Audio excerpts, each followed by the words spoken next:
Hello friends, आप लोग का स्वागत है हमारे यूट्यूब चैनल पे। आज हम बात करने वाले हैं 25 इंपॉर्टेंट जीके जीएस पे, जो कि आप लोग थंबनेल देख लिए हैं। तो बिना टाइम वेस्ट किए चलते हैं क्वेश्चन नंबर 1 पे। क्वेश्चन नंबर 1 कह रहा है कि निम्नलिखित में से किस अधिनियम के द्वारा कोलकाता में सर्वोच्च न्यायालय की स्थापना की गई थी? Question mark. ठीक है, तो रेगुलेटिंग एक्ट 1773 में कोलकाता में सर्वोच्च न्यायालय की स्थापना की गई थी। कब? रेगुलेटिंग एक्ट के द्वारा 1773 में। अब इसका इंपॉर्टेंट पॉइंट है, इंपॉर्टेंट पॉइंट पे चलते हैं।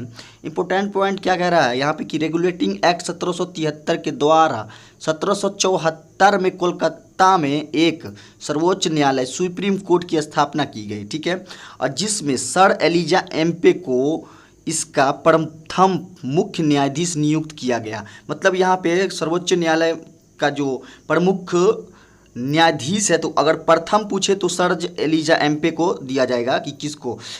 सर्वोच्च न्यायालय मतलब सुप्रीम कोर्ट का मुख्य न्यायाधीश प्रथम अगर बोले तो एलिजाबेथ है। ठीक है, चलते हैं नेक्स्ट क्वेश्चन, क्वेश्चन नंबर 2 पे। क्वेश्चन नंबर 2 कह रहा है कि भारतीय शासन व्यवस्था में प्रतिनिधि एवं लोकप्रिय घटक को समाविष्ट करने का प्रथम प्रयास किस अधिनियम के द्वारा किया गया? Question mark. तो क्वेश्चन नंबर 2 का आंसर हो जाएगा आपको ऑप्शन नंबर ए, भारतीय परिषद अधिनियम 1861। क्या हो जाएगा? किस अधिनियम के द्वारा? भारतीय परिषद अधिनियम 1861 के द्वारा। चलते हैं क्वेश्चन नंबर 3 पे। क्वेश्चन नंबर 3 कह रहा है कि निम्नलिखित में से किस अधिनियम के अंतर्गत भारतीय विधान परिषद को बजट पर चर्चा करने की शक्ति प्राप्त हुई? तो क्वेश्चन नंबर 3 का आंसर हो जाएगा आपको ऑप्शन नंबर बी, भारतीय परिषद अधिनियम 1892 में विधान परिषद बजट पर चर्चा जो की गई थी, कब की गई थी? भारतीय परिषद अधिनियम द्वारा 1892 में चर्चा की गई थी। चलते हैं नेक्स्ट क्वेश्चन, क्वेश्चन नंबर 4 पे। क्वेश्चन नंबर 4 क्या कह रहा है कि किस अधिनियम के द्वारा केंद्र में द्विसदनीय विधायिका बनाई गई? विधायिका बनाई गई। तो क्वेश्चन नंबर 4 का आंसर हो जाएगा आपको option number C, question number C 1919 के भारत सरकार अधिनियम द्वारा। कब बनाई गई विधायिका? कब बनाई गई? द्विसदनीय विधायिका 1919 में बनाई गई।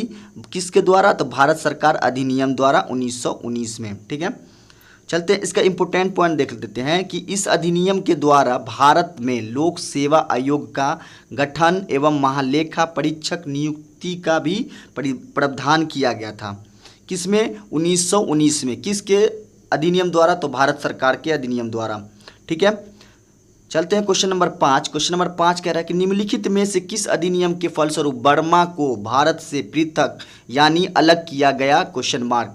तो क्वेश्चन नंबर 5 का आंसर हो जाएगा आपको option number C, Government of India Act 1935 में बर्मा को भारत से अलग किया गया यानी पृथक किया गया। ठीक है, चलते हैं इसका इंपॉर्टेंट पॉइंट भी देख लेते हैं। इसका इंपॉर्टेंट पॉइंट है कि भारत शासन अधिनियम 1935, गवर्नमेंट ऑफ इंडिया एक्ट 1935 के प्रावधानों के द्वारा वर्ष 1937 में बर्मा को भारत से अलग कर दिया गया और उड़ीसा एवं सिंध नाम के 2 प्रांतों बनाए गए। इसे अधिनियम के अंतर्गत 1 अक्टूबर 1937 को। कब? 1 अक्टूबर 1937 को। चलते हैं नेक्स्ट क्वेश्चन, और इस यहाँ पे दिल्ली में संघीय न्यायालय फेडरल कोर्ट की स्थापना भी की गई थी। ये अगला पॉइंट, उसका इंपॉर्टेंट पॉइंट का अगला पॉइंट है। ठीक है, क्वेश्चन नंबर 6 पे चलते हैं। क्वेश्चन नंबर 6 कह रहा है कि संविधान सभा में निम्न में से कौन सा दल शामिल नहीं था? Question mark. शामिल नहीं था, सबसे मेन पॉइंट यहाँ पे देखिए। बच्चे क्या करते हैं कि दल शामिल देखते हैं, उसके बाद डायरेक्ट आंसर लगाते हैं, जो कि यहाँ पे दिक्कत हो सकता है। ठीक है, क्या हो सकता है? दिक्कत हो सकता है। तो चलते हैं, इसका आंसर क्या हो जाएगा? यहाँ पे हो जाएगा आपको option number D, Hindu Mahasabha. संविधान सभा में दल जो शामिल नहीं हुए थे वो हिंदू महासभा थे, जो कि दल में शामिल नहीं हुए थे। चलते हैं इसका इंपॉर्टेंट पॉइंट बात कर लेते हैं। इसका इंपॉर्टेंट पॉइंट है कि हिंदू महासभा की स्थापना 1915 में हुई थी। इस दल में संविधान सभा में भाग नहीं लिया, जबकि मुस्लिम लीग सदस्यों ने संविधान सभा का बहिष्कार किया। कब? 1900 स्थापना हिंदू महासभा की स्थापना 1915 में हुई। कब हुई? 1915 में। संविधान सभा में भाग नहीं लिया, जबकि मुस्लिम लीग ने क्या किया था? बहिष्कार किया था। ठीक है, अगला क्वेश्चन पे चलते हैं, क्वेश्चन नंबर 7। क्वेश्चन नंबर 7 कह रहा है कि भारत में पहली बार राष्ट्रीय आपातकाल घोषित किया गया था, क्वेश्चन मार्क। क्वेश्चन नंबर 7 का आंसर हो जाएगा 1962 में भारत में पहली बार राष्ट्रीय आपातकालीन काल का घोषित कब किया गया था? 1962 में। ठीक है, नेक्स्ट क्वेश्चन, क्वेश्चन नंबर 8 पे। क्वेश्चन नंबर 8 कह रहा है कि निम्नलिखित में से कौन सा कथन सत्य है?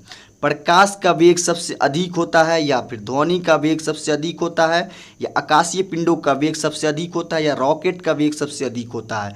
तो क्वेश्चन नंबर 8 का आंसर हो जाएगा आपको ऑप्शन नंबर ए, प्रकाश का वेग सबसे अधिक होता है। ठीक है, इसका इंपॉर्टेंट पॉइंट पे हम बात करें, इंपॉर्टेंट पॉइंट देख लीजिए कि प्रकाश की गति निर्वात मतलब वैक्यूम में 3.0 गुने 10⁸ मीटर 3.0 गुने 10⁸ मीटर प्रति सेकंड होती है, जबकि ध्वनि की गति निर्वात में 332 मीटर प्रति सेकंड होती है।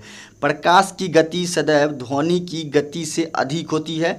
ठीक है, चलते हैं क्वेश्चन नंबर 9। क्वेश्चन नंबर 9 कह रहा है कि सामान्य दाब पर किसी अतिचालक द्वारा प्राप्त अधिकतम ताप कितना होता है? क्वेश्चन नंबर 9 है। क्वेश्चन नंबर 9 का आंसर हो जाएगा आपको ऑप्शन नंबर बी, 138 केल्विन। सामान्य दाब पर किसी अतिचालक द्वारा प्राप्त अधिकतम ताप जो होता है वो 138 केल्विन होता है। ठीक है, इसका इंपोर्टेंट पॉइंट अगर देखें तो इंपोर्टेंट पॉइंट में कह रहा है कि अधिकतम ताप वाला अतिचालक एवं सेरेमिक्स पदार्थ है जिसमें मरकरी, बेरियम, कैल्शियम, कॉपर तथा ऑक्सीजन शामिल होते हैं। ठीक है, अगला क्वेश्चन पे चलते हैं, क्वेश्चन नंबर 10। क्वेश्चन नंबर 10 कह रहा है कि जब दो लोग आपस में बात करते हैं तो कितने डेसिबल की ध्वनि उत्पन्न होती है? तो इसका आंसर क्या हो जाएगा आपको option number C, question number 10 का, तो लगभग 30 डेसिबल। जब दो लोग आपस में बातचीत करते हैं तो लगभग 30 डेसिबल की ध्वनि उत्पन्न होती है। अब इसका इंपोर्टेंट पॉइंट देख लीजिए कि इंपोर्टेंट पॉइंट में कह रहा है कि ध्वनि की तीव्रता लोगों में बातचीत के प्रकार पर निर्भर करता है। अगर फुसफुसाहट मतलब धीरे धीरे से बात करता है दो लोग आपस में तो 15 से 20 डेसिबल होता है। ठीक है, अगर सामान्य बातचीत करें तो 3 से 60 डेसिबल, तथा तेज आवाज़ में बातचीत करता है तो 70 से 80 डेसिबल की ध्वनि उत्पन्न होती है। ठीक है, नेक्स्ट क्वेश्चन पे चलते हैं, क्वेश्चन नंबर 11। क्वेश्चन नंबर 11 कह रहा है कि जिस तत्व के परमाणु में 2 प्रोटॉन, 2 न्यूट्रॉन और 2 इलेक्ट्रॉन हो तो उस तत्व की द्रव्यमान संख्या कितनी होती है? तो क्वेश्चन नंबर 11 का आंसर हो जाएगा आपको ऑप्शन नंबर बी, 4 होती है। इसका इंपोर्टेंट पॉइंट देखिए कि किसी तत्व की द्रव्यमान संख्या परमाणु भार उसके नाभिक में उपस्थित प्रोटॉनों एवं न्यूट्रॉनों की संख्या के योग के बराबर होती है। इसलिए दिए गए तत्व की परमाणु संख्या 4 होगी और द्रव्यमान संख्या बराबर होते हैं प्रोटॉनों की संख्या प्लस न्यूट्रॉनों की संख्या। ये फॉर्मूला पूछा जा चुका भी है, अब पूछा जा सकता भी है। तो चलते हैं नेक्स्ट क्वेश्चन। नेक्स्ट क्वेश्चन हमारा है 12। क्वेश्चन नंबर 12 कह रहा है कि निम्नलिखित में से किस में न्यूट्रॉन अनुपस्थित होता है? Question mark. क्वेश्चन नंबर 12 क्या कह रहा है? तो ऑप्शन नंबर बी हो जाएगा इसका, ऑक्सीजन। न्यूट्रॉन अनुपस्थिति होता है किसमें? ऑक्सीजन में। ठीक है, अब इसका इंपोर्टेंट पॉइंट अगर हम बात करें, इसका इंपोर्टेंट पॉइंट क्या कह रहा है कि इंपोर्टेंट पॉइंट में कह रहा है कि हाइड्रोजन के परमाणु में 1 इलेक्ट्रॉन तथा 1 प्रोटॉन होता है, परंतु न्यूट्रॉन अनुपस्थित होता है। हाइड्रोजन के परमाणु का आकार सबसे छोटा भी होता है। चलते हैं क्वेश्चन नंबर 13 पे। क्वेश्चन नंबर 13 कह रहा है कि निम्नलिखित में से कौन सा एक आवेश रहित कण है? Question mark. क्वेश्चन नंबर 13 का आंसर हो जाएगा आपको ऑप्शन नंबर डी, न्यूट्रॉन। इसका इंपोर्टेंट पॉइंट है कि न्यूट्रॉन ऐसा कण है जो आवेश रहित या उदासीन होता है, जबकि इलेक्ट्रॉन ऋणावेशित तथा प्रोटॉन धनावेशित कण होता है। न्यूट्रॉन प्रोटॉन के साथ परमाणु के नाभिक में पाया जाता है। ठीक है, आप लोग समझ गए हैं। तो चलते हैं नेक्स्ट क्वेश्चन, क्वेश्चन नंबर 14 पे। क्वेश्चन नंबर 14 कह रहा है कि सकल राष्ट्रीय उत्पाद में श्रम की भागीदारी कम होने का कारण, तो यहाँ पे कम होने का कारण होता है कीमतों की तुलना में मजदूरी कम मिलना। अगर कीमत जितना हो उससे कम अगर मजदूरी मिलेगी तो सकल राष्ट्रीय उत्पादन श्रम की भागीदारी कम होने का कारण होता है यही। ठीक है, क्वेश्चन नंबर 15 पे चलते हैं। क्वेश्चन नंबर 15 कह रहा है कि राष्ट्रीय नियोजन में रोलिंग प्लान की अवधारणा किस सरकार के द्वारा लागू की गई थी? किसके द्वारा लागू की गई थी? तो जनता पार्टी की सरकार के द्वारा लागू की गई थी कि राष्ट्रीय नियोजन में रोलिंग प्लान की अवधारणा लागू की जाए। किसके द्वारा? तो जनता पार्टी की सरकार द्वारा। अगला क्वेश्चन हमारा क्वेश्चन नंबर 16। क्वेश्चन नंबर 16 कह रहा है कि हैंडबुक ऑफ एग्रीकल्चर का प्रकाशन किस से किया जाता है या किसने किया था? मतलब हैंडबुक ऑफ एग्रीकल्चर का प्रकाशन किया जाता है किससे? तो ऑप्शन नंबर बी हो जाएगा, भारतीय कृषि अनुसंधान परिषद द्वारा हैंडबुक ऑफ एग्रीकल्चर का प्रकाशन किया जाता है। यहाँ पे थोड़ा लिखने में दिक्कत हो गया, उसके लिए सॉरी। ठीक है, तो इसका आंसर क्या हो जाएगा आपको? Option number B. ठीक है, क्वेश्चन नंबर 16 का आंसर क्या हो जाएगा आपको? Option number B. चलते हैं क्वेश्चन नंबर 17 कि दीर्घकालीन कृषि ऋण किसके द्वारा प्रदान किया जाता है? क्वेश्चन नंबर 17 का आंसर क्या हो जाएगा आपको? ऑप्शन नंबर सी, भूमि विकास बैंक द्वारा दीर्घकालीन कृषि ऋण का प्रदान किया जाता है। अगला क्वेश्चन है हमारा क्वेश्चन नंबर 18 कि राष्ट्रीय किसान आयोग का गठन कब हुआ? राष्ट्रीय किसान आयोग का गठन कब हुआ था? ऑप्शन नंबर सी, 2004 में राष्ट्रीय किसान आयोग का गठन हुआ था। ठीक है, नेक्स्ट क्वेश्चन पे चलते हैं। क्वेश्चन नंबर 19 कह रहा है कि भारत में सबसे लंबा समुद्र तट कौन सा है? भारत में सबसे लंबा समुद्र तट कौन सा है? ऑप्शन नंबर क्या हो जाएगा? डी, मरीना तट जो है भारत में सबसे लंबा तट है। ठीक है, क्वेश्चन नंबर 20 पे चलते हैं। क्वेश्चन नंबर 20 कह रहा है कि भारत में एकमात्र सक्रिय ज्वालामुखी बैरन द्वीप कहाँ स्थित है? कहाँ स्थित है? क्वेश्चन नंबर 20 का आंसर हो जाएगा आपको ऑप्शन नंबर ए, अंडमान द्वीप समूह पर स्थित है। चलते हैं क्वेश्चन नंबर 21। क्वेश्चन नंबर 21 कह रहा है कि दिल्ली का प्रथम वैधानिक सुल्तान कौन था? क्वेश्चन मार्क, दिल्ली का प्रथम वैधानिक सुल्तान कौन था? इल्तुतमिश था। कौन था? इल्तुतमिश। दिल्ली का प्रथम वैधानिक सुल्तान था, कौन था? इल्तुतमिश। क्वेश्चन नंबर 22 पे चलते हैं। क्वेश्चन नंबर 22 कह रहा है कि उत्तर भारत में चांदी का टाका जारी करने वाला मध्यकालीन शासक कौन था? Question mark. क्वेश्चन नंबर 22 का आंसर हो जाएगा आपको ऑप्शन नंबर ए, इसके भी इल्तुतमिश ही थे जो कि चांदी का टाका जारी किए थे।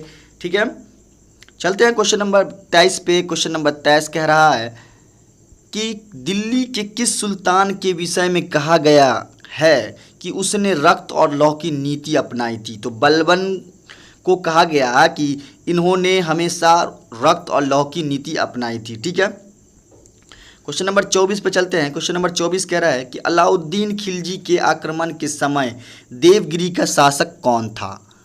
क्वेश्चन नंबर 24 का आंसर हो जाएगा आपको ऑप्शन नंबर ए, रामचंद्र देव देवगिरी के शासक थे जब अलाउद्दीन खिलजी ने देवगिरी पर आक्रमण किए थे। ठीक है, क्वेश्चन नंबर 25 पे चलते हैं। क्वेश्चन नंबर 25 कह रहा है कि सिराजुद्दौला 1756 में अंग्रेजों को हराकर किस शहर पर अधिकार प्राप्त कर लिया था? Question mark. 25 का आंसर हो जाएगा आपको ऑप्शन नंबर सी, कोलकाता में। सिराजुद्दौला ने 1756 ईस्वी में अंग्रेज को हराकर कोलकाता को प्राप्त किया था। ठीक है, अब यहाँ पे आप लोगों के लिए एक इसका इंपॉर्टेंट पॉइंट भी है सिराजुद्दौला का। सिराजुद्दौला ने 1756 ईस्वी में अंग्रेजों को हराकर कलकत्ता पर अधिकार प्राप्त किया था। सिराजुद्दौला ने कलकत्ता का नाम बदलकर अलीनगर रखा था। ठीक है, अब ये आप लोगों के लिए क्वेश्चन है, एक क्वेश्चन है और यहाँ पे एक और है कि प्रबंध कार्य अपने एक अधिकार मानीचंद्र को सौंप दिया था। अब यहाँ पे आप लोगों के लिए एक क्वेश्चन है कि त्रिपिटक किस धर्म का प्रथम ग्रंथ है? बौद्ध धर्म का, जैन धर्म का, पारसी का या ईसाई का? प्लीज़ आप लोग कमेंट्स करके ज़रूर बताएं। ठीक है, तो आप लोगों को वीडियो पसंद आई हो तो लाइक करें, सब्सक्राइब करें और दोस्तों में शेयर करें।